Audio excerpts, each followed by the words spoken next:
Celebración de fe, encuentro de amor, el hombre y Dios, Dios y el hombre. ¿Dónde se da este encuentro? Presentamos Misterio de Fe. Escúchanos y conoce más sobre las expresiones de nuestra fe creída y celebrada en la liturgia. Señor Jesús, mi Salvador, amor eterno, amor divino.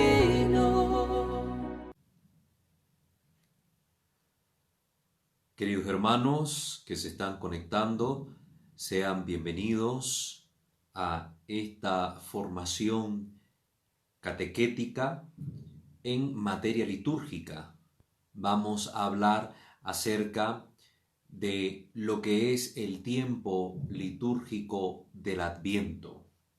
El Adviento, un tiempo importante al cual hoy estamos siendo llamados por la Iglesia a prepararnos para la celebración de la Navidad. Entonces vamos a hablar sobre este importantísimo contenido y vamos a irlo abordando por partes. Les recuerdo que si todavía no están dentro de nuestra comunidad, pues están a tiempo de hacerlo, conocer nuestra página, darle like y encontrarnos siempre en Facebook como @WalterFajardo20. Igualmente, esta charla será colocada también en nuestro canal de formación litúrgica Misterio de Fe, donde luego usted podrá encontrarlo para compartir el link con las demás personas a las que les puede interesar el contenido. Vamos pues a ponernos en la presencia de nuestro buen Dios para dar inicio a esta formación litúrgica de este día. In nomine Patris et Filii et Spiritus Sancti. Amén. Señor Dios nuestro, te bendecimos, adoramos, glorificamos y damos gracias porque nos permites tener este momento de formación, de encuentro, donde a través del conocimiento podremos disponer mejor nuestra mente, nuestro corazón, nuestro espíritu, todo nuestro ser para prepararnos debidamente al nacimiento de tu Hijo y a este acontecimiento hermoso que la Iglesia celebra en la liturgia. Te pedimos, pues, que sea de mayor provecho este momento de encuentro y que todo lo que aquí aprendamos nos sea útil para nuestra salvación eterna. Te pedimos que la intercesión maternal de Nuestra Señora, la siempre Virgen María, la de tus santos y de tus ángeles, nos alcance de ti las gracias necesarias para poder vivir este momento de formación y sobre todo para poder alcanzar nuestra salvación eterna. Te lo pedimos a ti que vives y reinas por los siglos de los siglos. Amén. Pater noster qui es in celis sanctificetur nomen tuum, adveniat regnum tuum, fiat voluntas tua sicut in cielo et in terra. Panem nostrum quotidianum da nobis hodie, et dimitte nobis debita nostra, sicut et nos dimittimus debitoribus nostris, et ne nos inducas in tentationem, sed libera nos a malo. Amén. Ave Maria, gratia plena, Dominus tecum, benedicta tui mulieribus, et benedictus fructus ventris tui, Iesus. Sancta Maria, Mater Dei, ora pro nobis peccatoribus, nunc et in hora mortis nostre. Amén. Gloria Patri et Filio et Spiritui Sancto, sicut erat in principio et nunc et semper et in saecula saeculorum. Amén. Ave Maria Purissima, sine labе concepta. In nomine Patris et Filii et Spiritus Sancti. Amén. Muy bien, queridos hermanos, está con ustedes su servidor en Cristo, Walter Fajardo, que estaremos compartiendo con ustedes en esta ocasión una catequesis litúrgica sobre el tiempo del Adviento. Esta catequesis quiero irla desarrollando sobre todo enfocándonos en el origen histórico de esta celebración, luego trasladándonos a la celebración cristiana como tal, cuál es su origen litúrgico, para dar algunos matices luego sobre este tiempo y que conozcamos cuestiones como los colores litúrgicos, cuestiones básicas sobre el ornato del templo, la música en este tiempo, etc., para luego centrarnos un poco en lo que son signos peculiares de este tiempo, especialmente la corona del Adviento, explicando igualmente cuál es su origen, cómo ha entrado en la liturgia, qué nos mandata hacer la liturgia respecto a este signo y finalmente tocar también un poco sobre las misas Rorate Caeli, que se celebran de forma muy precisa y particular en este tiempo. Entonces, para que esto lo manejemos, lo conozcamos y sepamos cómo se va a ir desarrollando esta catequesis.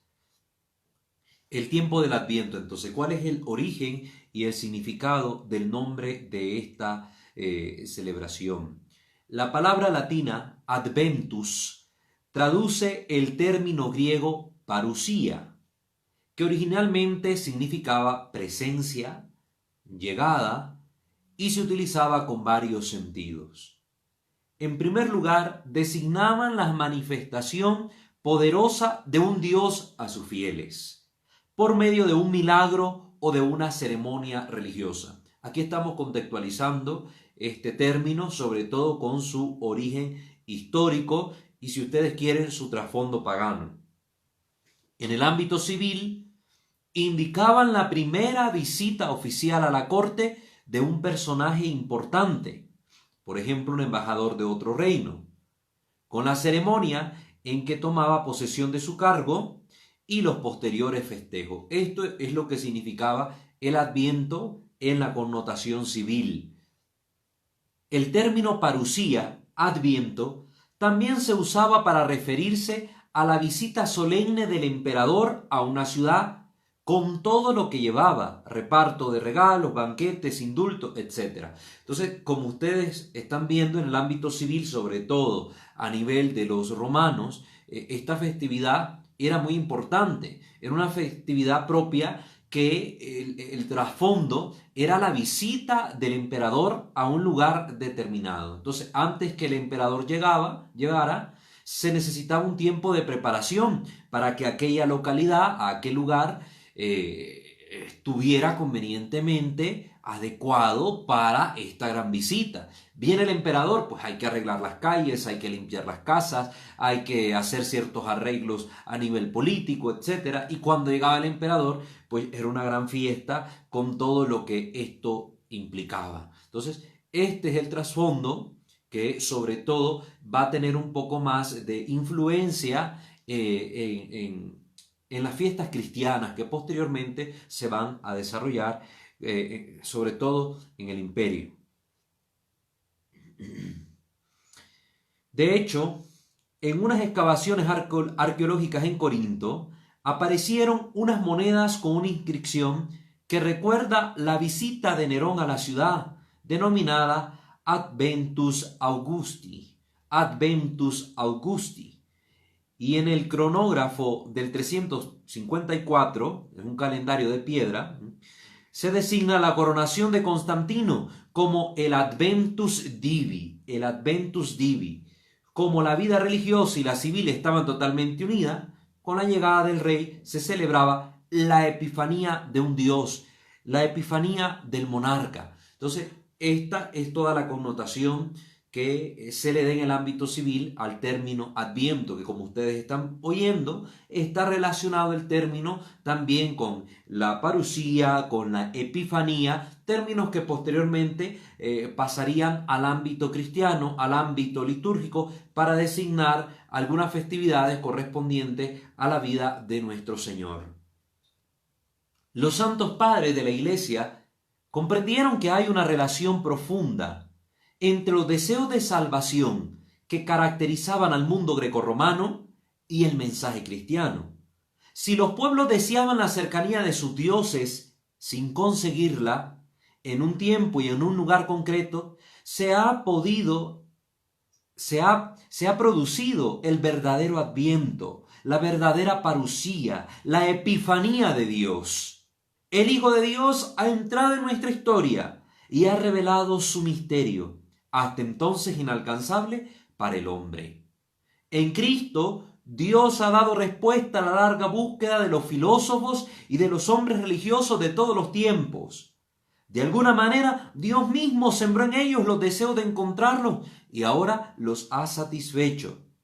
Es conmovedor comprobar cómo ya la humanidad anterior a Cristo vivía anhelando la venida del verdadero Salvador.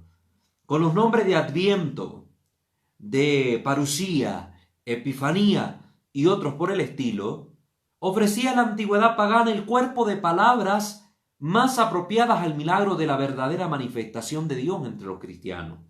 Y la Iglesia no vaciló en llenar estos recipientes preparados por el paganismo, al cual guiaba la providencia de Dios, con la verdad que ansiaban. Esto es entonces el trasfondo que nosotros podemos tener sobre las celebraciones de Adviento en relación con festividades propias del ámbito civil y que tenían que ver más que todo con el advenimiento, la llegada de una figura preeminente a una localidad particular. Entonces, este es el trasfondo. Esto lo pudieron ver los primeros cristianos en los pueblos paganos y supieron aprovecharlo para luego adaptarlo también a las celebraciones cristianas.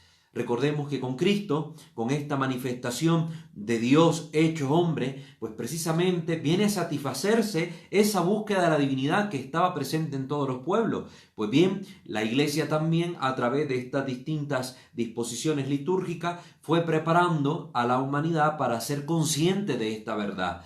Recuerden que la liturgia no es únicamente celebrativa, tiene una connotación doctrinal muy profunda que realmente es un medio de transmisión de la fe. Así que lo que los pueblos cristianos oraban, creían, se manifestaba también en la liturgia. Lex orandi, lex credendi. Esto no lo olvidemos. Ahora, ¿cuál es la historia de la celebración cristiana del Adviento? Porque esto fue el trasfondo pagano. Miremos ahora cómo luego este tiempo fue entendido desde la fe. Nos vamos a basar aquí en un artículo de Religión en Libertad para poder hablar sobre esto. Al principio, los cristianos no celebraban el nacimiento de Cristo, no se celebraba el nacimiento de Jesús, sino únicamente su muerte y su resurrección. Si Cristo no hubiera resucitado, vana sería nuestra fe, decía el apóstol San Pablo. Todo giraba en la vida de los cristianos respecto al misterio de nuestra salvación, que es precisamente la pasión, muerte y resurrección de nuestro Señor Jesucristo. Sin embargo, ya con el tiempo y las meditaciones posteriores, lógicamente se llega a entender que Cristo, para haber padecido, para haber muerto, tuvo primero que haber nacido. Entonces empieza a tomar una connotación de relevancia lo que es el misterio del nacimiento de nuestro Señor Jesucristo. Misterio que de hecho queda atestiguado en los escritos evangélicos. Por eso va a ser con posterioridad que a esta fiesta se le va a dar un realce. Pero sigamos leyendo lo que nos dice aquí Religión en Libertad. La Pascua era la única fiesta anual y se esperaba el retorno glorioso del Señor durante una fiesta de Pascua, antes de que pasase la generación de sus contemporáneos. Recuerden que ya era muy inmediata la forma en que se percibía la llegada del Señor en tiempos del apóstol Pablo. En lecturas como en la carta a los Corintios, escuchamos al mismo apóstol diciendo que cuando el Señor venga, nosotros los que aún estemos con vida, el apóstol esperaba ver con sus propios ojos la llegada del Mesías. Luego se vio viendo que esta venida tardaba, que había un sentido más profundo en la misión apostólica que el Señor había encomendado a sus seguidores más fieles y que el mensaje tenía que extenderse por toda la tierra, llegar a todos los hombres para que pudiera darse luego la venida del Señor. Una realidad que todavía hoy, en el 2020, no se ha logrado conseguir. Hay regiones de la tierra, por muy sorprendente que parezca, que no han oído ni siquiera nunca el nombre de Jesús. Así de increíble. Entonces, esto no ocurrió. No vino el Señor inmediatamente antes de la muerte de sus apóstoles. La esperanza de la parusía, entonces, se acrecentaba en la liturgia. Por eso, querían acelerar con su oración. Como testimonia la plegaria aramea de proveniencia apostólica, el famoso Maranatá, que encontramos en la primera carta a los Corintios, capítulo 16, versículo 22, o en Apocalipsis 22, 20, e incluso en la Didaché, y que tiene dos posibles significados. Ven, Señor, si se lee Maranatá, Y el Señor viene o el Señor ha venido si se lee Marán Atá. Es decir, dependiendo de cómo se leyera, pues se le quería dar este sentido. Sin embargo, siempre se implicaba lo mismo. La venida del Señor, la llegada del Señor. Entonces, era el deseo de la cristiandad primitiva el hecho de contemplar ya a Cristo, de que Él se hiciera presente. Pero como esto no se lograba, pues en la liturgia fue quedando esa huella, impregnado ese deseo de la espera gozosa del Señor.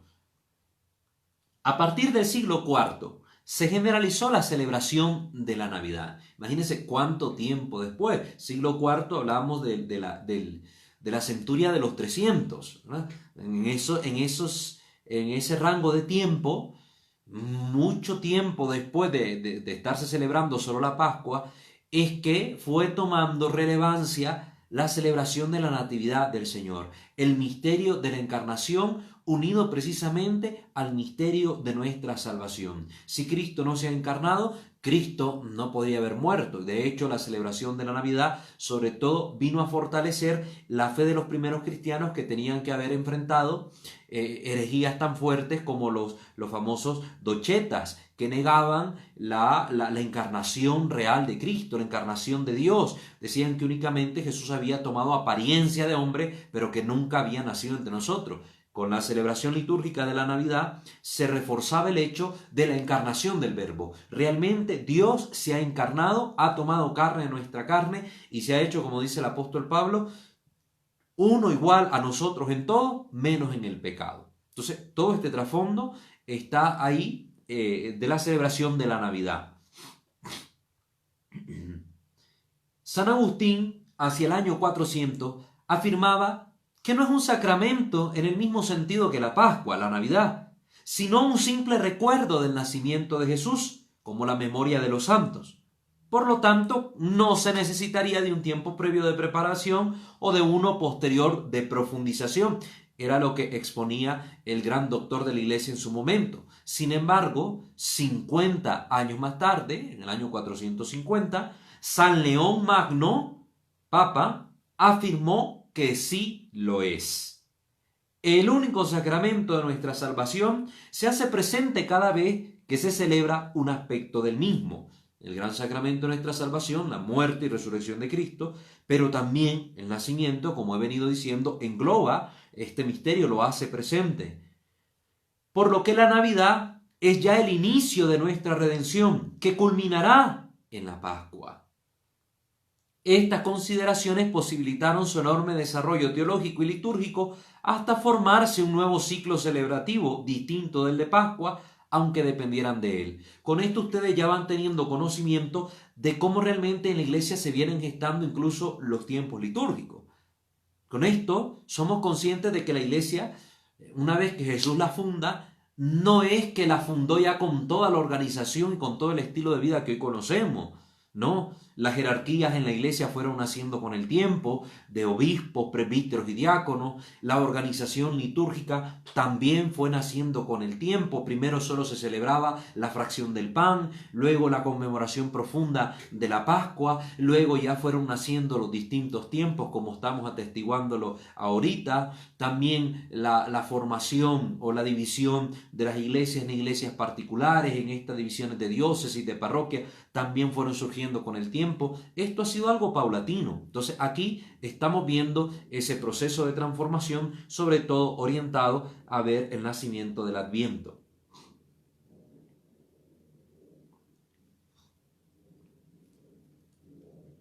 En la Pascua se celebra el misterio redentor de la pasión, muerte y resurrección de Cristo.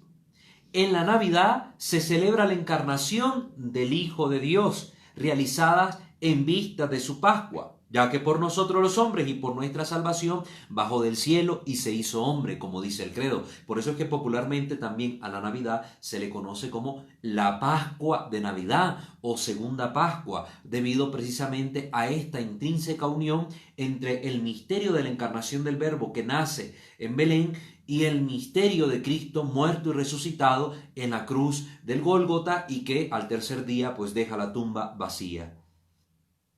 A medida que la Navidad, Epifanía, ¿verdad?, la manifestación del Verbo encarnado, fue adquiriendo más importancia, se fue configurando un periodo de preparación. Bueno, como la Pascua era la fiesta más importante, eso en su momento lo veremos cuando hablemos del tiempo pascual, este tiempo fue viéndose necesario un momento previo, un momento de preparación adecuado para celebrar este gran misterio de la muerte de nuestro Señor, y nace la Cuaresma. Igualmente, cuando la Navidad empieza a tomar una connotación más relevante, pues se vio necesario crear un tiempo conveniente de preparación para esta fiesta del Verbo encarnado que nace entre los hombres. Y así es como va a ir surgiendo la práctica del Adviento, el origen del tiempo del Adviento. La liturgia del Adviento cristiano comenzó entonces a moldearse en Galia e Hispania, ¿verdad? En estos dos territorios, en la Francia, podemos decir, y en España, a finales del siglo IV y durante el siglo V, como una preparación ascética para la celebración de la Navidad, una preparación de penitencia rigurosa, de ayuno, de oración constante. Aquel preludio de la celebración del nacimiento de Cristo tenía una duración de 3 semanas, que se unían a la preparación de los bautismos, por entonces administrados en ese tiempo ya en la festividad de la Epifanía, que hoy esta fiesta la conocemos como la manifestación del Señor a los paganos o fiesta de los Reyes Magos. Otro texto que es importante resaltar, y podríamos decir que la mención más antigua de un tipo de preparación, es uno de los cánones del Concilio de Zaragoza, allá por el año 380 después de Cristo, que expresa el precepto de asistir a la iglesia sin falta en los días previos a la Epifanía. Entonces, la Epifanía era la celebración de la Navidad como tal, ¿verdad? La Epifanía, por eso hemos dicho Navidad, Natividad o Epifanía. De hecho, en la Iglesia Ortodoxa y en la Iglesia Oriental se celebra el nacimiento de Cristo, la fecha de la Navidad, pues el 6 de enero, el día de Epifanía. Para nosotros la fecha es el 25 de diciembre. Sin embargo, pues para este contexto que estamos dando del nacimiento del Adviento, estamos centrándonos en este recorrido histórico que venimos haciendo para ir comprendiendo cómo estas fechas fueron fijadas. Entonces dice el Concilio de Zaragoza lo siguiente: que ninguno falte a la iglesia en las 3 semanas que preceden a la Epifanía. Además, dicta como ley: en los 21 días que hay entre el 17 de diciembre hasta la Epifanía, que es el 6 de enero, no se ausente nadie de la iglesia durante todo el día, ni se oculte en su casa, ni se marche a su hacienda, ni se dirija a los montes, ni ande descalzo, sino que asista a la iglesia. Y los admitidos que no hicieren así, sean anatemizados para siempre, es decir, sean considerados como malditos. Imagínense qué fuerte cómo legislaba la iglesia en ese momento. Todos los obispos dijeron: sea anatema, sean malditos, ¿verdad? Los que no cumplan ese precepto de guardar ese periodo de tiempo de 21 días para vivir adecuadamente la Epifanía o la Navidad. También existen noticias de que en Galia, el doctor de la iglesia, Hilario de Poitiers, en el siglo IV, invitó a los fieles a prepararse para el Adviento del Señor con 3 semanas de prácticas ascéticas y penitenciales. Ya en el siglo V se practicó como tiempo de preparación para la Navidad la llamada Cuaresma de San Martín. Así se le llamó por iniciarse el 11 de noviembre en la festividad de San Martín de Tours. Entonces, si ustedes van viendo ya la relación que les estoy diciendo entre la Pascua, celebración del misterio, pasión, muerte y resurrección de Cristo, su preparación previa, Cuaresma, ahora el tiempo de Natividad, el nacimiento, la encarnación del Verbo, el nacimiento del Señor, y su tiempo de preparación previa, que era siempre un momento de penitencia, un momento de conversión, un momento de prácticas ascéticas, y que incluso llegó a tener ese nombre de Cuaresma de San Martín. Cuaresma de San Martín, que era precisamente este tiempo anterior a la Navidad. En el mismo siglo aparece la Asociación del Tiempo de Preparación para la Navidad con notas de índole social, vinculando este periodo con la práctica del amor al prójimo, con énfasis en los peregrinos, viudas y pobres, es decir, prácticas de caridad. Si nosotros vemos aquí hay un sermón de San Maximino de Turín, que también es de esa época, entre el 380 y 423 después de Cristo, y dice lo siguiente: en preparación para la Navidad del Señor, purifiquemos nuestra conciencia de toda mancha. Llenemos sus tesoros con la abundancia de diversos dones, para que sea santo y glorioso el día en el que los peregrinos sean acogidos, las viudas sean alimentados y los pobres sean vestidos. Es importante. Siempre estas connotaciones cristianas a estos tiempos de preparación, que no se reduce a un aspecto subjetivo, solo lo vivo para mí, solo me convierto yo, sino que siempre envuelven a la comunidad. Tienen un carácter comunitario marcado por la praxis de la caridad. Todo sentido de penitencia, todo sentido de conversión tiene que tener el trasfondo a la caridad. Yo hago penitencia, pero si me abstengo de comer, lo que me abstengo de comer lo comparto con el pobre. Yo me convierto al Señor, pero si me convierto al Señor, también tengo que acercarme al prójimo. Entonces esa mentalidad es profunda.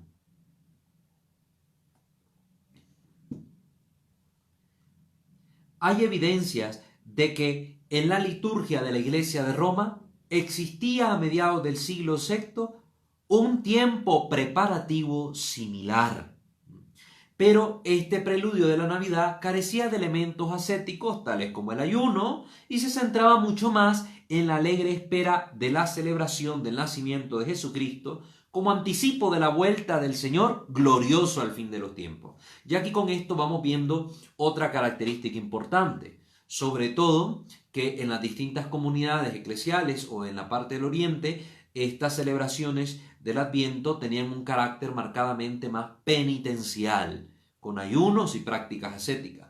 En Roma, el carácter era más festivo, es decir, sí, un tiempo de preparación, pero de alegre espera del Señor, careciendo ya de estos elementos ascéticos. Recuerden que nuestra tradición romana, nuestra tradición latina, viene exactamente de esta iglesia, la iglesia de Roma. Entonces de ahí es donde tendrá el mayor influjo nuestra práctica cristiana del Adviento. Por eso estas grandes diferencias que ya se van notando. Y sobre todo aquí en Roma vemos que esta expectativa de la iglesia ya no se iba centrando solo en el nacimiento de Jesucristo nuestro Señor, sino también en su venida gloriosa al final de los tiempos. Ya todo esto lo vamos hilvanando en nuestras mentes para ir comprendiendo cómo va tomando forma estas celebraciones. Se hipotiza que el Papa Ciricio, Papa que reinó entre el 334 y el 399, pudo instaurar el Adviento. Eso es lo que se hipotiza. La expresión latina Adventus Domini, o venida del Señor, que es de donde va a tomar luego este nombre, ese tiempo, el Adviento, pero el nombre completo era Adventus Domini, se encuentra en el Sacramentario Gelasiano. Este sacramentario, este libro, se compiló cerca de París alrededor del 750 y ya está fijado este término, que hace referencia al Adviento como un tiempo de 6 semanas preparatorio de la Navidad. Ya mirábamos que antes eran 3 semanas, ahora se convirtieron en 6 semanas. Las 6 semanas de duración todavía perduran en el rito ambrosiano. Los que celebran siguiendo el rito ambrosiano, pues tienen el Adviento con una duración de 6 semanas. Posteriormente se observaron algunas oscilaciones, 5 semanas en algunos lugares, hasta que el Papa Gregorio Magno propuso para el Adviento una extensión de 4 semanas. Duración que finalmente prevaleció. Este Papa, Gregorio Magno, fija entonces la duración del Adviento en 4 semanas como preparación previa a la Navidad. Y aquí ya llegamos a entender muy bien qué es lo que se celebra en el Adviento, cómo estamos llamados a vivirlo y cuánto tiempo dura, quién lo fijó y cuál es el trasfondo histórico del mismo. Miremos ahora ¿cuál es el propósito del Adviento? ¿Cuál es el propósito? Basémonos para esto en las normas universales del año litúrgico y el nuevo calendario romano general, que también este texto viene incluido en el misal romano, después de la instrucción general del misal romano. El tiempo de Adviento tiene una doble índole. Dice el numeral 39. El tiempo de Adviento tiene dos características. Es a la vez un tiempo de preparación a la solemnidad de la Natividad, en que se conmemora la primera venida del Hijo de Dios entre los hombres, y un tiempo en el cual, mediante esta celebración, el ánimo se dirige a esperar la segunda venida de Cristo al fin de los tiempos. Por eso, por estos dos motivos, el Adviento se presenta como un tiempo de piadosa y alegre esperanza. Entonces, ya estamos viendo aquí el propósito. Es que con la celebración de este tiempo de preparación para la Navidad, estamos diciéndole al mundo dos cosas. Que Jesucristo ha nacido entre los hombres, que Dios se ha encarnado, que en la historia ha entrado Dios en el tiempo, ha entrado Dios en la historia de la humanidad, que es un hecho real, histórico y que ha acontecido, y que nos estamos preparando para celebrar ese momento histórico, pero que a la vez le estamos diciendo a las personas que nos estamos preparando para su segunda venida. Así como vino la primera vez en la carne, así vendrá la segunda vez en la gloria, y estamos anunciando al mundo la venida de nuestro Señor en la gloria. Pero la característica que va a tener este tiempo, distinto del de la Cuaresma, es que aunque es un tiempo de preparación, la connotación va a ser piadosa y alegre esperanza. Piadosa y alegre esperanza. Vemos este término de la alegría y de la esperanza muy unidos en este tiempo. El numeral 40 va a decir que el tiempo del Adviento comienza con las primeras vísperas del domingo que cae el 30 de noviembre o el más próximo a ese día y concluye antes de las primeras vísperas de la Navidad. Entonces, esta es la duración del tiempo del Adviento y es importante que la tengamos presente para entender luego lo que explicaremos de uno de los signos del Adviento, que es la corona de Adviento. ¿Cuándo inicia este tiempo? Pues las vísperas del primer domingo de Adviento. Es decir, sábado en la noche, sábado en la tarde-noche, ya es las primeras vísperas, ahí comienza el tiempo del Adviento. Desde ese día podemos colocar nuestra corona del Adviento. ¿Y cuándo concluye? Concluye antes de las primeras vísperas de la Navidad. Es decir, el 24 de diciembre, antes de la tarde-noche, ahí ya terminó el tiempo de Adviento. Entonces la corona de Adviento, que por eso lleva ese nombre, corona de Adviento, debe retirarse precisamente antes de esas primeras vísperas de la Navidad, porque ya no sería un signo propio. Si estamos en Navidad, no va a estar la corona de Adviento expuesta en nuestras parroquias ni en nuestros hogares, pero vamos a hablar más de eso un poco más adelante, pero ya para que vayan sabiendo las fechas, los momentos, los tiempos en que se deben hacer las cosas, todo como la Iglesia nos lo manda. Muy bien. La feria del 17 al 24 de diciembre inclusive se ordena más directamente a la preparación de la Navidad. Esas fechas son más importantes. En esa fecha, ese periodo de aproximadamente unos 8 días, pues la Iglesia se prepara de forma más consciente, más plena, a vivir el momento que se acerca, el momento de la Natividad. El momento de la Natividad, del 17 al 24. ¿Cuál es el significado del Adviento? Al celebrar el Adviento, la Iglesia invita a meditar en la venida del Señor, al cual se nos presenta en 3 dimensiones. Tenemos 3 dimensiones o 3 maneras de entender el significado del Adviento. El primero, el Adviento histórico. Es la espera en que vivieron los pueblos que ansiaban la venida del Señor, del Salvador. Va desde Adán hasta la encarnación. Abarca todo el Antiguo Testamento. Escuchar en las lecturas a los profetas nos deja una enseñanza importante para preparar nuestros corazones a la llegada del Señor. Acercarse a esta historia es identificarse con aquellos hombres que deseaban con vehemencia la llegada del Mesías y la liberación que esperaban de él. Este es el primer significado, el significado de un advenimiento histórico del Salvador. El segundo es el advenimiento místico, podemos llamarle así, el advenimiento místico. Esta es la preparación moral del hombre de hoy a la venida del Señor. Es un adviento actual. Es tiempo propicio para la evangelización y la oración que dispone al hombre como persona y a la comunidad humana como sociedad a aceptar la salvación que viene del Señor. Jesús es el Señor que viene constantemente al hombre. Es necesario que el hombre se percate de esta realidad para estar con el corazón abierto, listo para que entre el Señor. El Adviento, entendido así, es de suma actualidad e importancia. Este Adviento místico tiene esta característica hermenéutica, actualiza esa venida del Señor a nuestra vida y nos invita a preparar nuestro corazón para la llegada del Señor, una llegada que es siempre actual, que siempre hoy, siempre es presente, siempre es en el momento.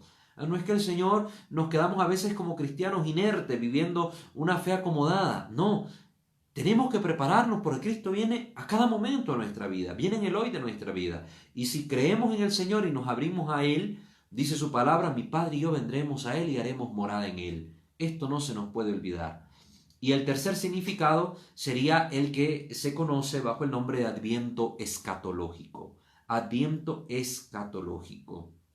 Es la preparación a la llegada definitiva del Señor, al final de los tiempos, cuando vendrá para coronar definitivamente su obra redentora, dando a cada uno según sus obras. La Iglesia invita al hombre a no esperar este tiempo con temor y angustia, sino con la esperanza de que cuando esto ocurra será para la felicidad eterna del hombre que aceptó a Jesús como su Salvador. Los cristianos no tenemos miedo del fin de los tiempos, no tenemos miedo del fin del mundo, como popularmente se dice. Porque para el cristiano que ha aceptado a Jesús en su corazón como su Salvador, que lo proclama, que vive la fe, pues qué mayor alegría hay que encontrarse con el Señor. Por eso en cada Eucaristía, nosotros los cristianos, cuando se nos proclama el misterio de la fe que se da en el altar, decimos con alegría, anunciamos tu muerte, proclamamos tu resurrección, Maranatá, ven ya, Señor Jesús. Queremos que ya venga. Entonces, este es el otro significado, el advenimiento escatológico, la venida del Señor, la segunda venida del Señor al final de los tiempos. El Adviento tiene entonces 4 semanas, así establecido por Gregorio Magno, y vemos que cada una de las semanas va a meditar sobre algo en particular. La primera semana es una invitación a la vigilancia, a estar expectante, a ir encendiendo el corazón con esa esperanza que nos lleva a aguardar la venida del Señor. La segunda semana del Adviento va a meditar sobre todo sobre el juicio del Señor. Se nos dice que viene también, pero viene como rey, viene a juzgar a las naciones, viene para dar a cada cual según sus obras. La tercera es la semana que se dedica a la meditación sobre la alegría cristiana, de lo que implica para nosotros el misterio del nacimiento del Señor y la segunda venida. Y por último, la cuarta semana, que son algunos días, ya es un tiempo de preparación inmediata para la celebración del misterio de la Navidad. Muy bien, ya hemos dado todo este recorrido, ya hemos explicado el origen histórico, el origen cristiano, ya hemos visto cómo está establecido el Adviento, ya hemos visto su significado. Ahora miremos los colores litúrgicos de este tiempo, porque cada tiempo litúrgico tendrá un color particular que nos permite a nosotros también ir comprendiendo la mística del misterio que se celebra durante ese tiempo. Para el Adviento, pues hay unos colores litúrgicos muy propios también. La instrucción general del misal romano establece que el color violeta o morado se usa durante el Adviento y la Cuaresma. También puede ser usado en los oficios y misas de difuntos. Esto lo dice en el numeral 346, parágrafo D. En muchos lugares hay una excepción notable para el tercer domingo del Adviento, conocido como Domingo Gaudete. Es el domingo del gozo. Así comienza la liturgia, el domingo del gozo. El tercer domingo, entonces, el color va a ser diferente. El color rosado puede ser usado donde es una práctica usual. ese tercer domingo del Adviento. Y también el rosa se ocupa para el cuarto domingo de Cuaresma, llamado Domingo de Letare. Son los dos únicos días en que la iglesia utiliza estos colores. Entonces vamos viendo que son dos colores los que van a predominar en el tiempo del Adviento. El color lila, un moradito un poco más rebajado porque no es un tiempo propiamente penitencial, y el color rosado para un domingo en particular, el tercer domingo del Adviento, conocido como Domingo del Gozo, Domingo del Gaudete, porque precisamente es la semana donde se medita en esta alegría cristiana por la cercanía a la celebración de la Navidad. Esto nos lo dice sobre el color rosado el numeral 346, parágrafo F de la Instrucción General del Misal Romano. La decoración de las iglesias en el Adviento, que esto es algo que muchas veces se nos pregunta también. Aquí estamos dando muchas generalidades que ustedes tómenlas y utilícenlas para su conveniencia, para poder hacer las cosas bien.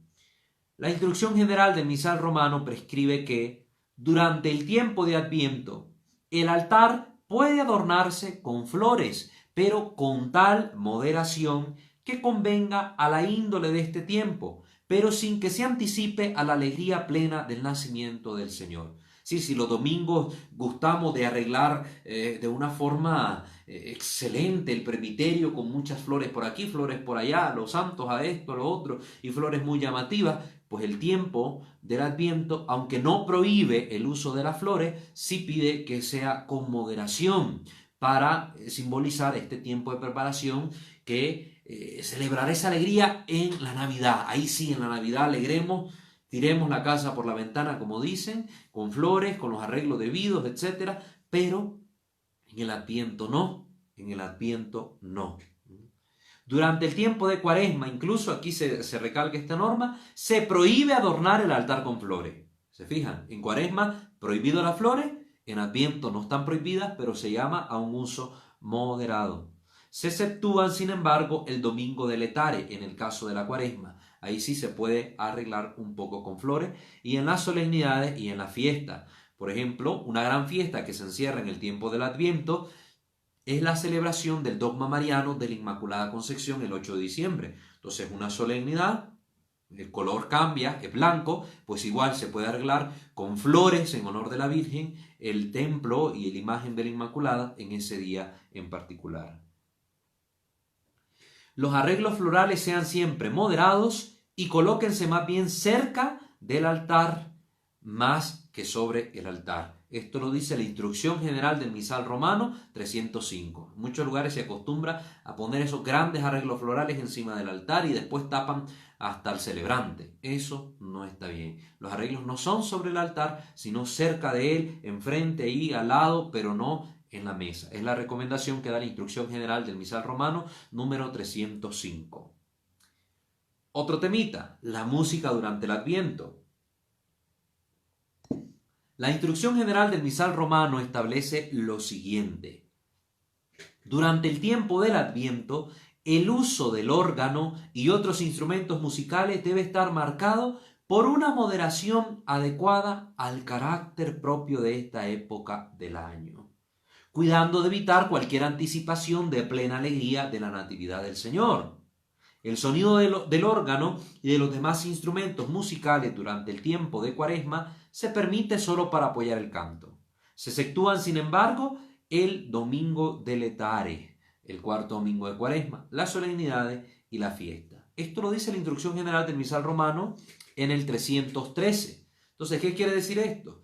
Que se debe cuidar de no convertir el uso de los cantos en algo tan llamativo durante ese periodo, porque es precisamente un tiempo de preparación que va a estallar en alegría en la Navidad. Ahorita no. Entonces igual rebajar un poco el uso de los instrumentos.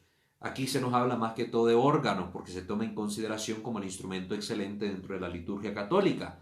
Ahora, desgraciadamente, ni eso vemos en las parroquias. Respecto al Gloria, ¿verdad? El Gloria se canta o se dice en voz alta los domingos fuera de los tiempos litúrgicos de Adviento y de Cuaresma. En las solemnidades y fiestas, en algunas celebraciones particulares de un carácter más solemne, puede entonarse. Instrucción general de Misal Romano número 53. ¿Qué significa? Que durante el tiempo del Adviento no escucharemos el Gloria, para nada durante los domingos.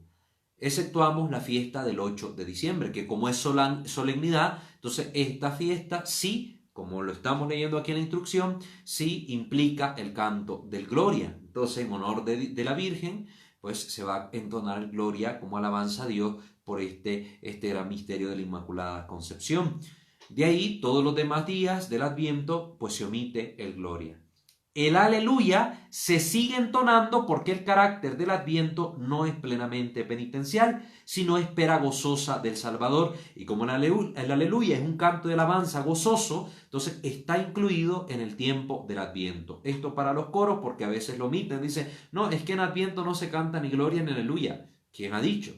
Lo único que se omite, como lo estamos leyendo en la Instrucción General del Misal Romano, es el Gloria en los tiempos del Adviento. El Aleluya se entona en todos los tiempos, excepto la Cuaresma.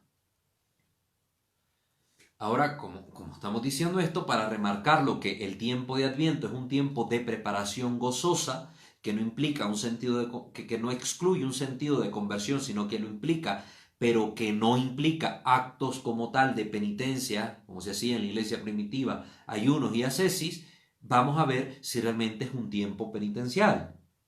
A menudo pensamos en el Adviento como un tiempo de penitencia, porque el color litúrgico del Adviento es el morado, el violeta, y nos transporta mentalmente a la Cuaresma, tiempo de penitencia. Sin embargo, la realidad es que el Adviento no es un tiempo penitencial. De acuerdo con el Código de Derecho Canónico, el Canon 1250 dice que en la Iglesia Universal son días y tiempos penitenciales todos los viernes del año y el tiempo de Cuaresma. Esos son los tiempos de penitencia. Entonces, el Adviento no es uno de ellos. Es un tiempo de preparación y de espera, pero no es un tiempo penitencial. Un tiempo penitencial, así es. María en el Adviento. Miremos un poco la figura de María en el Adviento. Ya hemos mencionado la gran fiesta de la Iglesia Universal que irrumpe en el Adviento, como es la Inmaculada Concepción. En la cultura mexicana, sobre todo en México y en América, tenemos también la fiesta de la emperatriz de las Américas, Nuestra Señora de Guadalupe. También esa va a irrumpir un poco el sentido del Adviento. María está muy presente en el Adviento. El Vaticano II recuerda que en María confluyen las esperanzas mesiánicas del Antiguo Testamento. En el Antiguo Testamento vemos la espera del Mesías, queremos que venga pronto el Señor a salvarnos, pues en María confluyen esas esperanzas. Con ella, excelsa hija de Sión, tras larga espera de la promesa, se cumple en la plenitud de los tiempos y se inaugura la nueva economía, cuando el Hijo de Dios asumió de ella la naturaleza humana para librar al hombre del pecado mediante los misterios de su carne. Nos dice Lumen Gentium, numeral 55. María es modelo excelso de las actitudes propias del Adviento, las que nosotros estamos llamados a imitar, queridos hermanos. La confianza en la palabra de Dios, que cumple sus promesas, y la disponibilidad para acoger al Señor que viene. Las dos grandes características que nos invita a la Iglesia a imitar de María. Confianza en la palabra de Dios que es fiel a sus promesas y en segundo momento la disponibilidad para acoger al Señor que viene. Pablo VI, en su encíclica sobre el culto mariano, indica la profunda relación existente entre el Adviento y la Santísima Virgen María. La liturgia de Adviento, uniendo la espera mesiánica y la espera del glorioso retorno de Cristo al admirable recuerdo de la Madre, presenta un feliz equilibrio cultural que puede ser tomado como norma para impedir toda tendencia a esperar el culto a separar el culto a la Virgen de su necesario punto de referencia, que es Cristo. Resulta así que en este periodo, como han observado los especialistas en liturgia, debe ser considerado como un tiempo particularmente apto para el culto de la Madre del Señor. Esto lo dijo el Papa en la Marialis Cultus numerales 3 y 4. Ahí lo dijo Pablo VI. Marialis Cultus numerales 3 y 4. Estamos viendo, es que el misterio de la acción del Hijo está unido también a la acción colaborativa de la Santísima Virgen en el plan de salvación. Entonces no podemos tender nosotros a separar estas celebraciones de la Virgen con las celebraciones del Señor. Por eso hay una fuerte influencia mariana presente en todo el tiempo del Adviento, tanto en las lecturas como en la misma liturgia. De hecho, en las misas de Adviento, María está presente en los textos bíblicos y en las oraciones, subrayando el paralelismo Adán-Cristo, Eva-María. Adán-Cristo, Eva-María. Muy común en los santos padres. Los textos de la liturgia de las horas incluso también la citan e invocan desde el principio. Ya al final del Adviento, la figura de María se une de una manera indisoluble con el cumplimiento de las promesas y la llegada del tiempo esperado. En la plenitud de los tiempos envió Dios a su Hijo nacido de una mujer. Claramente lo dice el apóstol Pablo en la carta a los Gálatas. Unida en la presencia de María y la presencia de nuestro Señor Jesucristo. Es Él quien la quiso incluir, no la excluyamos nosotros. Las actitudes de María se convierten en el modelo que los cristianos deben seguir para vivir el Adviento. Su fe, su silencio, su oración, su alabanza agradecida al Padre, su disponibilidad a la voluntad de Dios y al servicio. Las fiestas de la Inmaculada, de Nuestra Señora de Guadalupe y de Nuestra Señora de la Esperanza, celebradas en el corazón del tiempo litúrgico, subrayan aún más la relación de María con el Adviento. Estas tres grandes fiestas de nuestra Madre, la Inmaculada, Nuestra Señora de Guadalupe y Nuestra Señora de la Esperanza, tienen confluencia en el Adviento y ellas remarcan precisamente esa relación de María con este tiempo de espera de la Iglesia. Entonces, esto podemos decirlo de María en el Adviento y al final vamos a hablar de las misas de Rorate Caeli que tienen un carácter mariano. Hablemos ahora de los signos del Adviento, sobre todo de la corona de Adviento. Este gran signo, muchos tienen preguntas sobre este signo, cuántas velas son, qué colores tienen que ser, por qué se usa, que si es pagano, no es pagano, si es protestante, no es protestante. Aquí vamos a responder ahorita a esas interrogantes de todos ustedes respecto a la corona. Vamos a basarnos en distintas páginas, en Primeros Cristianos, en Infocatólica, en textos del Bendicional, etcétera, para responder a estas interrogantes. Primero, el origen pagano. Ciertamente hay un trasfondo pagano en el uso de esta corona. La corona de Adviento encuentra sus raíces en las costumbres precristianas de los pueblos de Europa del Norte, entre los siglos IV y VI. Durante el frío y la oscuridad de diciembre, colectaban coronas de ramas verdes y encendían fuegos como señal de esperanza de la venida de la primavera. En la simbología universal se entiende que el círculo representa el ciclo ininterrumpido de las estaciones. Entonces tenían esta mentalidad de los pueblos paganos, simbolizar siempre en el contexto invernal el triunfo de la luz gradualmente sobre las tinieblas que imperaban en ese tiempo, en esa estación del invierno, que es el frío y la ausencia de mucha luz. Entonces, este era como el trasfondo pagano, la raíz más antigua que podemos rastrear de la corona del Adviento, ¿verdad? Estas prácticas paganas del norte de Europa entre los siglos IV y VI. Pero hay una relación también con el judaísmo. Recuerden que nuestra fe nace en ese contexto judío y los primeros cristianos eran judeocristianos. Entonces hay también un trasfondo judío en este signo litúrgico de la corona del Adviento. Entonces hablemos de la relación con el judaísmo y la fiesta del Hanukkah. La simbología de los elementos naturales recogida en la historia de las religiones no es elemento principal para explicar los signos de la revelación judeocristiana. No son estas luces paganas las que van a explicar precisamente la práctica cristiana de la corona del Adviento.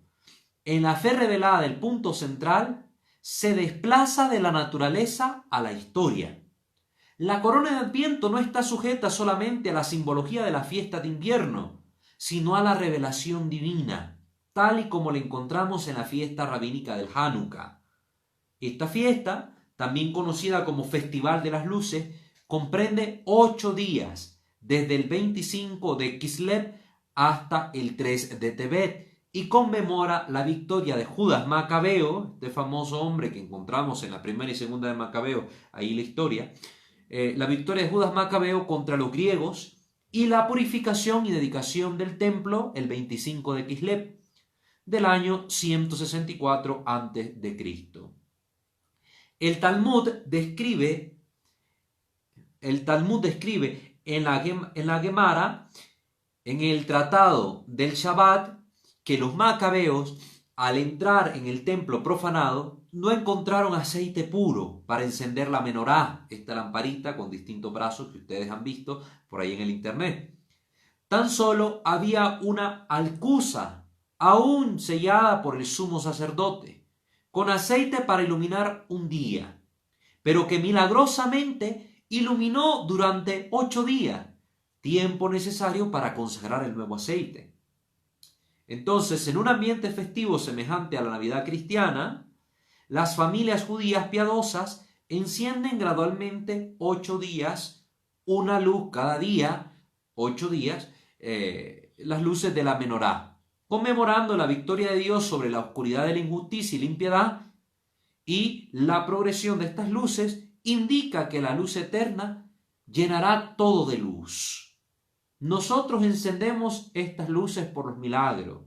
Por cada luz un milagro, por cada milagro la luz se engrandece. Esto es la mentalidad judía. Entonces, aquí estamos viendo el trasfondo de la corona de Adviento con un signo perteneciente a la cultura judía, al ámbito religioso de los judíos, como es este candelabro, la menorá, que en sus distintos brazos tiene también una velita y que se va encendiendo gradualmente, y coincide justamente la fiesta del Hanukkah con la fiesta de la Navidad cristiana. Entonces, este elemento también del culto familiar judío ha sido tomado y ha influenciado también a nuestra práctica piadosa, de piedad popular, de la corona del Adviento.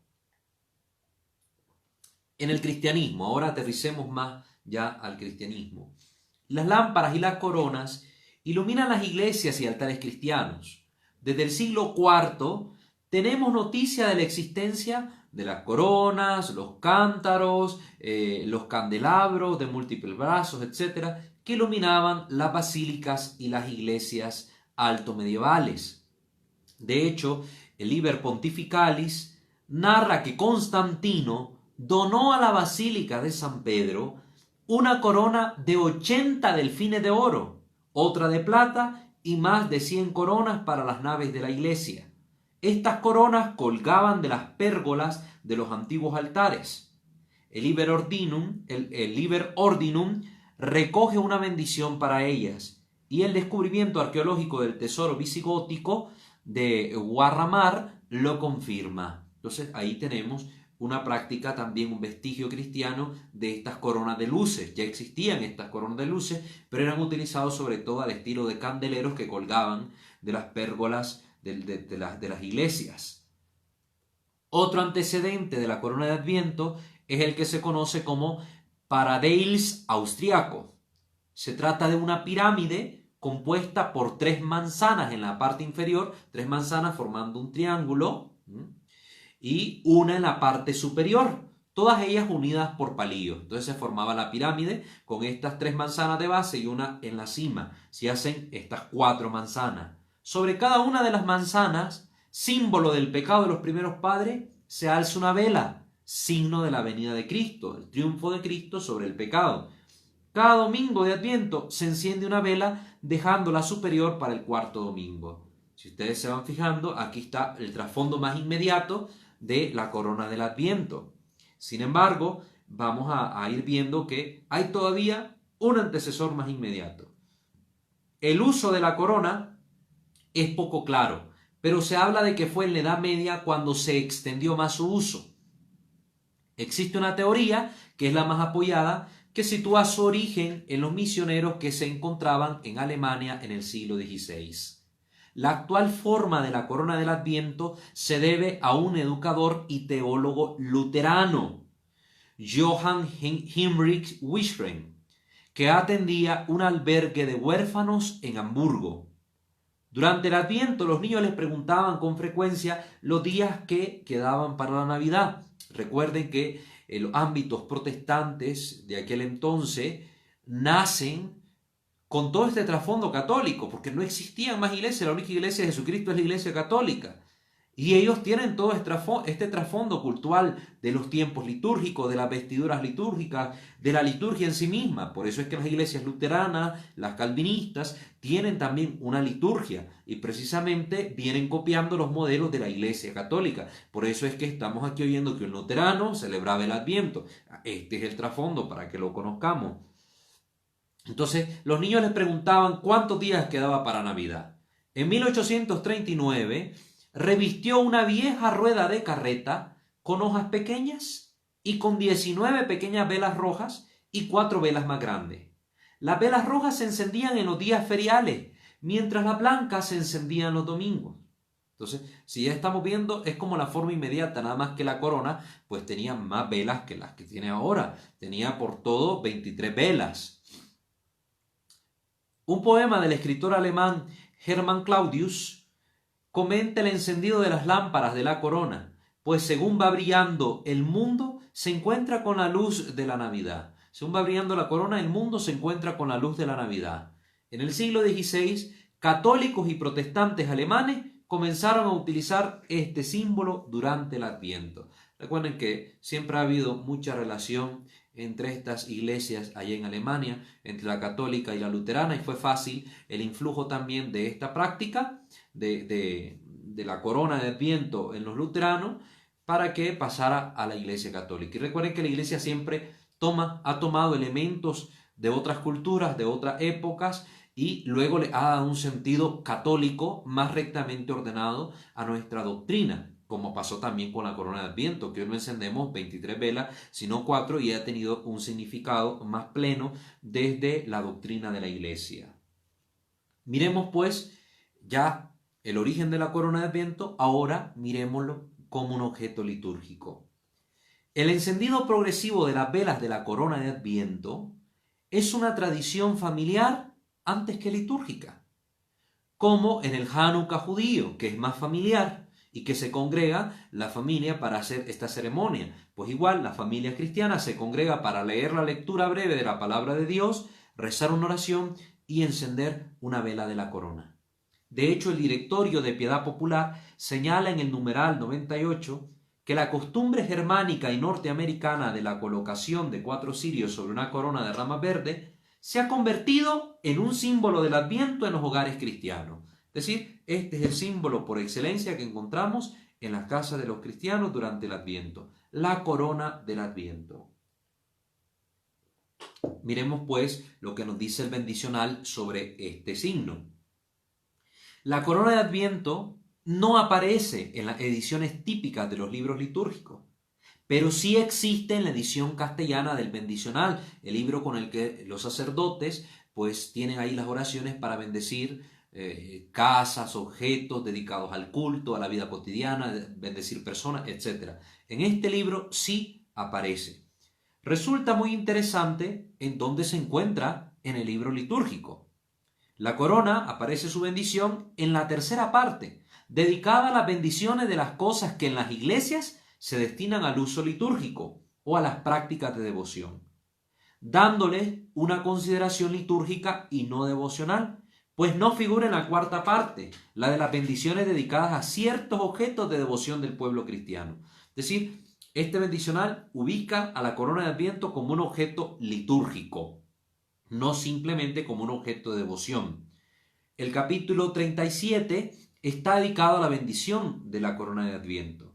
Este capítulo comprende una introducción pastoral, luego un formulario para la bendición de la corona en familia y otro formulario para la bendición de la corona en la iglesia. Al comienzo de la celebración de la misa, después del saludo inicial, sustituye incluso al acto penitencial. Entonces imagínense, tiene un carácter litúrgico la bendición de la corona, de tal manera que si se bendice dentro de la iglesia, en la misa, hasta sustituye a una de las partes de la misa, que es el acto penitencial. La fórmula de bendición es la misma tanto para la familia como para la iglesia. Es decir, ustedes pueden copiar esa oración, tenerla ahí en internet, se encuentra rapidito, y ustedes ahí en su familia, el padre de familia, el jefe del hogar, la mamá, el papá, quien sea, puede recitar esa oración. Esa oración pidiendo, invocando a Dios deprecativamente que bendiga a esa corona, ese objeto litúrgico.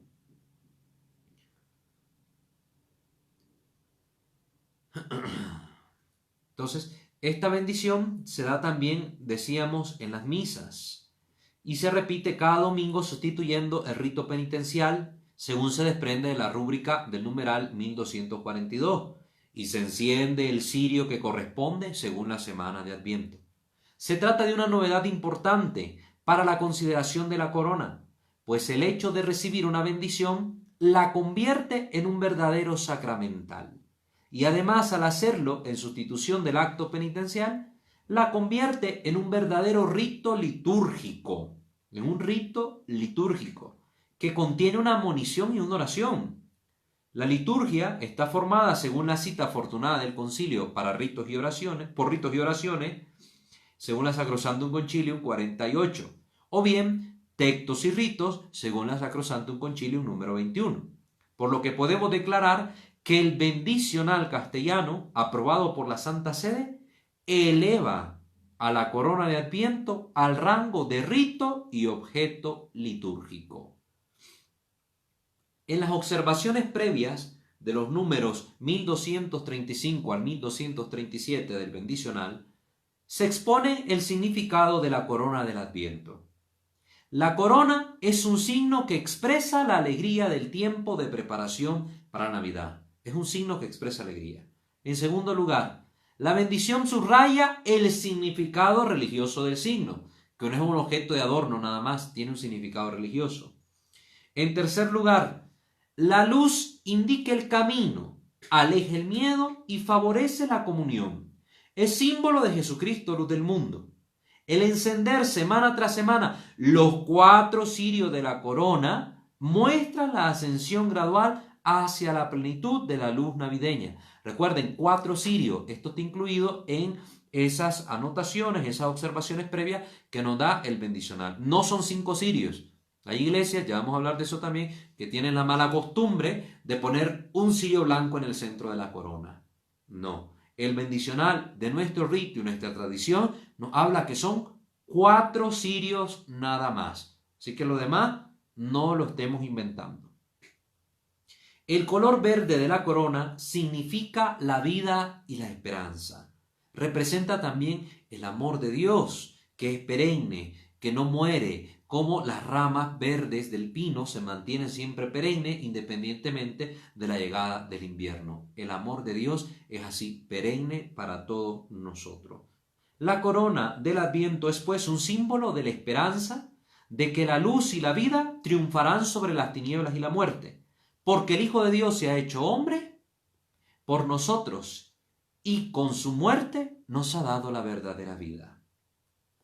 Lo expuesto hasta ahora nos lleva a afirmar que la corona de Adviento no es un objeto alitúrgico, ni simplemente una transposición pagana de costumbres ancestrales.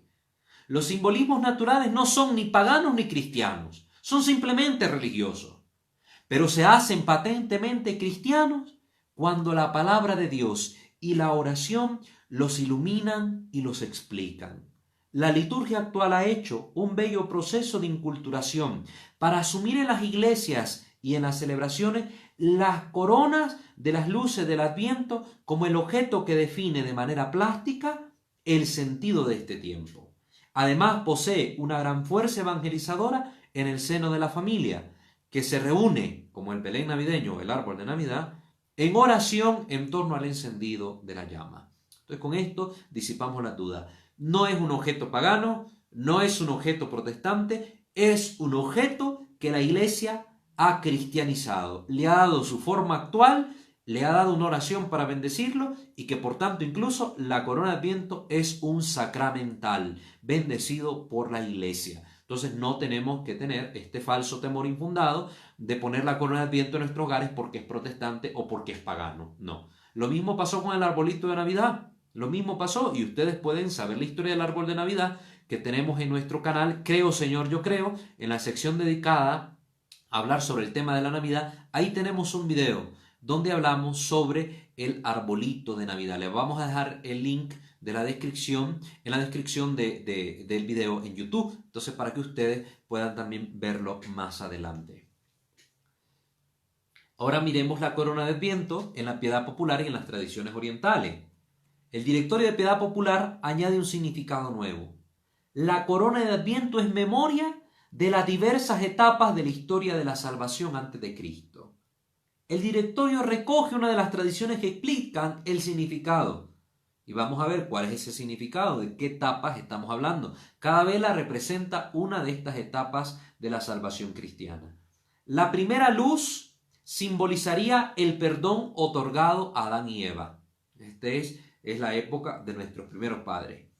La segunda, la fe de Abraham y los patriarcas, la época de los grandes patriarcas. La tercera vela sería expresión del gozo de David y los hijos de Sión que se alegran por la venida de su rey.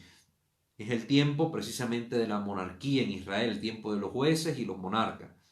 Y por último, la cuarta simbolizaría la enseñanza de los profetas que anunciaron el Mesías que nacería de la Virgen María. Es la época de los profetas. Esas son las 4 etapas de la salvación que estarían representadas en estas 4 velas, repito, 4 velas de la corona de Adviento.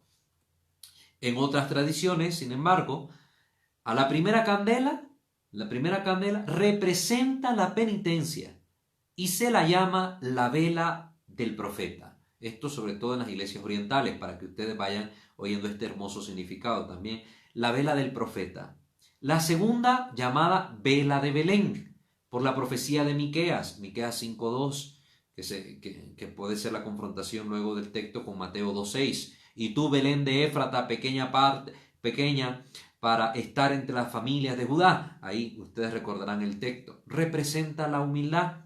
Entonces, la vela del profeta representa penitencia. La vela de Belén representa la humildad.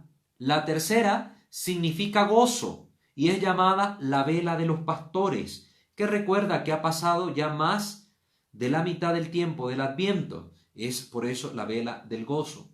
Y la cuarta es la que significa la paz y se le llama vela de los ángeles, que al anunciar la llegada del Mesías desearon paz a los hombres de buena voluntad. Miren qué bonito el significado de las 4 velas en estas 2 tradiciones, la tradición latina y la oriental.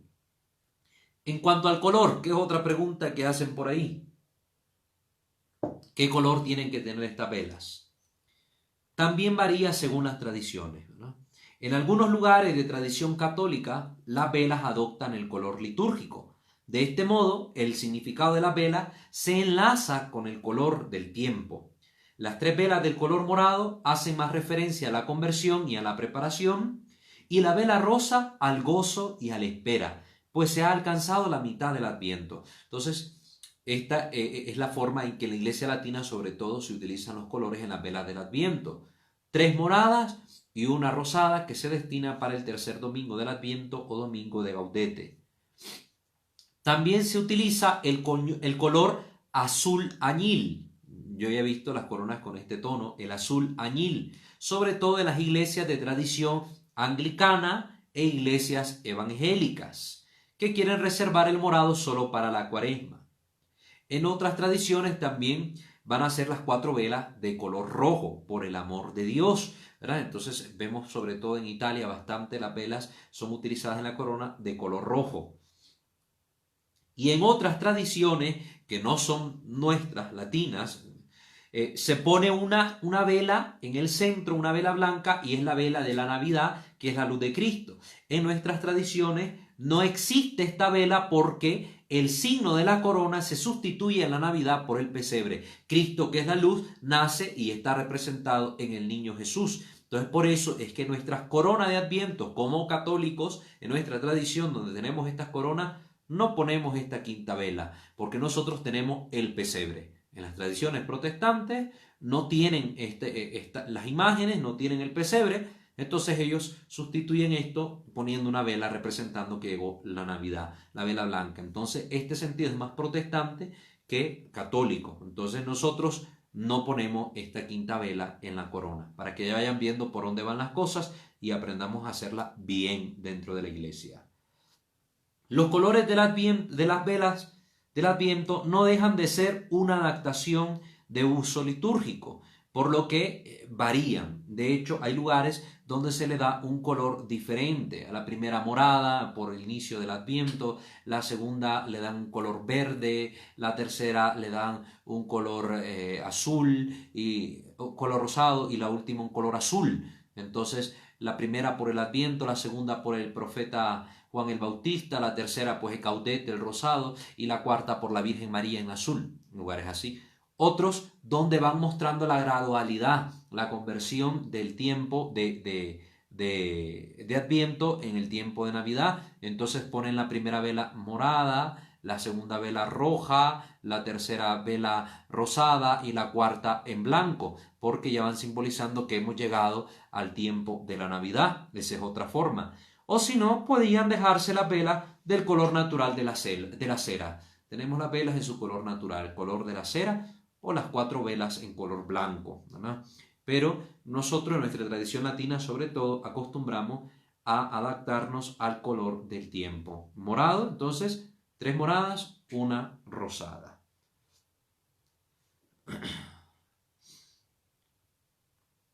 En cuanto a la decoración de la corona, además de las ramas de hojas perennes, abeto, pino, arándano, muérdago, en ocasiones se colocan manzanas de adorno o bolas rojas en alusión a la manzana del pecado. Bien sabemos que no es una manzana, popularmente se ha conocido como la manzana, no es así, y pues se pone esta decoración en memoria del pecado original, el fruto prohibido. Cristo, fruto del árbol de la cruz, es el que nos libra del pecado. Si por el fruto de un árbol hemos sufrido la muerte, por el fruto del árbol de la cruz hemos recibido la salvación. Esta simbología está presente en otro objeto litúrgico y devocional, el árbol de Navidad. Pero esa es otra historia, es un signo propio de la Navidad. Aquí el signo es el Adviento. Por último, para cerrar esta charla formativa sobre el Adviento y sus signos, terminamos con las misas de Rorate. A veces muy poco se conoce de esto, incluso sacerdotes que muy poco conocen de esto. ¿Qué son estas misas? ¿Cómo se practican? Lo decimos en breves palabras. Una tradición del tiempo del Adviento, esto lo tomamos de Liturgia Papal, ¿verdad? Esta página muy buena que siempre les recomiendo en materia de liturgia, que la revisen, la consulten. Una tradición del tiempo de Adviento son las misas Rorate Caeli. Han caído en desuso en los últimos años en muchos lugares por ignorancia, pero en algunas naciones continúan celebrándose y en otras se están rescatando.